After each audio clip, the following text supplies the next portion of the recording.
Dali, upo na kayo. Sakto, kakain na.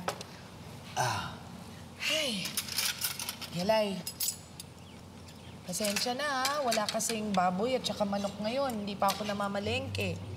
Mabuti nga nagbigay ng gulay yung kapitbahay. Oh, bakit sabaw lang ang kinukuha mo? Hindi ka pa rin ba kumakain ng gulay? Ay, hindi pwede yan. Oh, mukha ka ng gulay. Ha? Kain ka gulay, marami. Busin mo yan, ha? Opo, Papa. Naku! Umuulan nga pala yung sampay ko. Ha? Ay, tulungan mo ako. Tulungan mo ako. Kumain ka na dyan, Yalay. Busin mo yan, ha?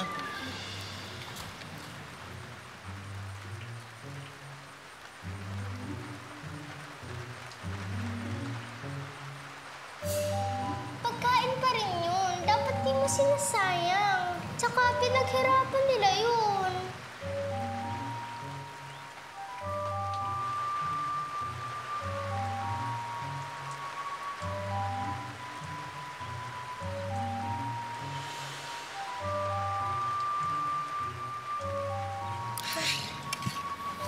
Ay, naku. Ay, good. Oh, very good, ah. Kain pa. Gusto ng gulay, ah. Sige pa. Aray! Aray! Aray! Bakit, anak? Papa, ang Ano nangyayari? sakit-sakit po ng tiyan ko. Ha? Bakit? Aray! Aray! Oh. Ano ba nangyari dito? Pareho naman yung kinain natin. O may kinain kang hindi namin nalalaman. Tatawain ko muna yung kaibigan kong doktor, ha? Ano bang sakit nararamdaman mo? Yung parang nagugutom po. Mangyayari yung sabay-sabay tayong kumain kanina.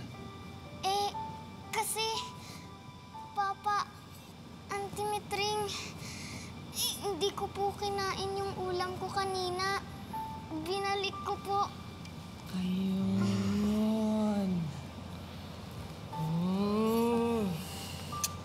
Kaya naman pala, masakit yan tiyan mo.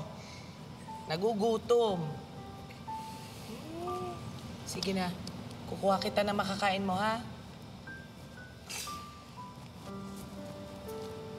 Kelay, anak, hindi tama yung ginagawa mo, ha? Una, pinaghirapan niyo ng auntie mo.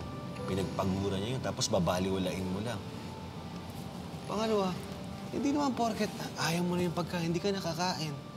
Oh, paano kung wala talagang ibang pagkain? Ha? Titiisin mo na yung gutom mo. Gusto ba mo ospital ka? Yung may injection at dextrose. Oh. Ayoko, Papa. Oh, yun naman pala eh. Yalay. Oh, eto na. Yalay, ayos ka dyan. Oh. Eh, paano ba yan? Adobong sitaw pa rin ang ulam, pero kailangan mo kumain.